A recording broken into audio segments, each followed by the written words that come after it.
Cognitive development refers to what we think, remember, and communicate. If we are going to talk about cognitive development, we have to start with John Piaget.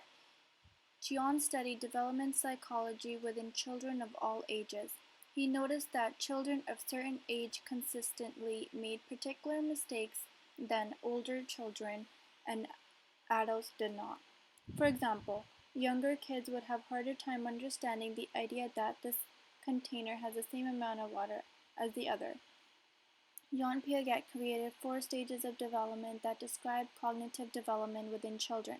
The 4 stages include sensory motor stage, which is birth to 2 years, pre-operational reasoning stage, which is 2 to 6 or 7 years, concrete operational stage, which is 6 or 7 to 11 or 12 years, and finally, formal operational stage, which is 11 to 12 years and throughout the rest of life.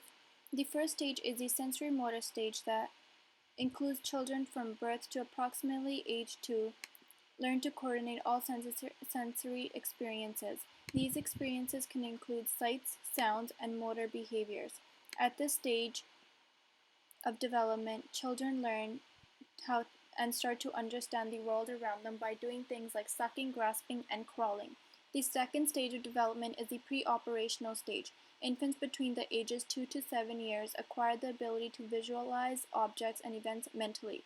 For example, if 2 cups are placed in front of a child, one which is bigger in size and the other small, if you ask the child which cup has more water in it, the child would refer to the bigger cup as having more water in it than the smaller cup.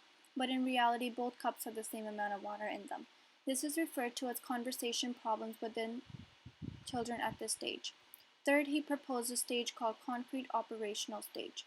From about 7 to 12 years of age, children gain the abilities and mental operations that allow them to think logically about concrete events such as mathematical operations, principles, and conversation.